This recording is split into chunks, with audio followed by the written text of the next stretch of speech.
One exercise 4.2 question 1 fifth part को देखें। 100x² minus 20x plus 1 equal to 0 एक equation है, इसके फैक्टर करने हैं और इसके रूट्स फाइंड करने, फैक्टर करने हैं बाय फैक्टराइजेशन मेथड। किसी और मेथड का यूज नहीं करना है। कैसे करते हैं फैक्टर? x² का मल्टीपल देखते हैं पहले और लास्ट वाला डिजिट देखते हैं, जिसे c बोलते हैं, कांस्टेंट नंबर। तो x² का मल्टीपल 100 है और c क्या है 1। तो एक ऐसा टेबल जो मल्टीप्लाई करके 100 आए और बीच वाला जो नंबर होता है जो x का मल्टीपल होता है वो हमें बैलेंस करके लाना होता है।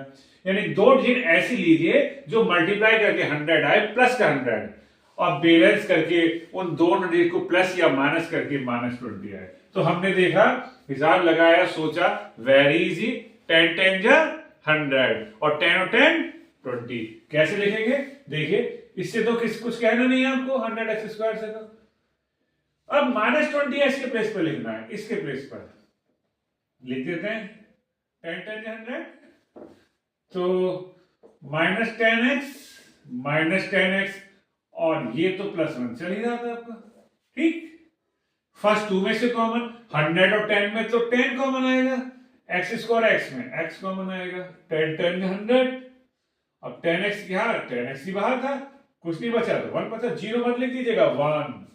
10 1 10 x का पूरी टर्म बाहर आ गई तो 1 सभी का मल्टीपल होता है। अब इन दोनों में कुछ कॉमन नहीं है तो 1 कॉमन आएगा। लेकिन मैंने प्रीवियस वीडियो में बताया था आपको, अगर लास्ट 2 में से माइनस कॉमन है स्टार्टिंग में तो माइनस कॉमन लीजिए।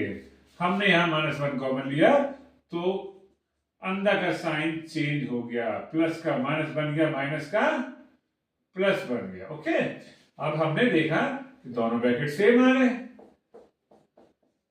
और यहां जो बचा 10x और यहां भी बचा -1, यानी दोनों ब्रैकेट सेम आ गया। अरे वाह, दोनों ब्रैकेट सेम आए, उसको कॉमन लिया और जो बचा वो भी वही निकल गया।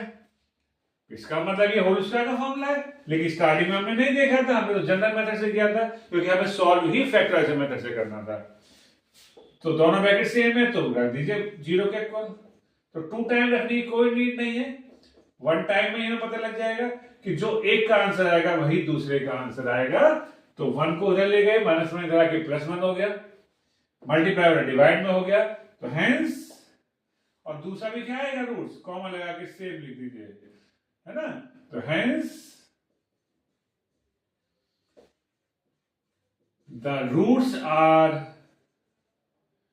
1/10, 1/10, यानी 1/10 एंड 1/10। तो ये मे भी समझ में आ गया होगा। बने रहिए हमारे साथ। Thank you.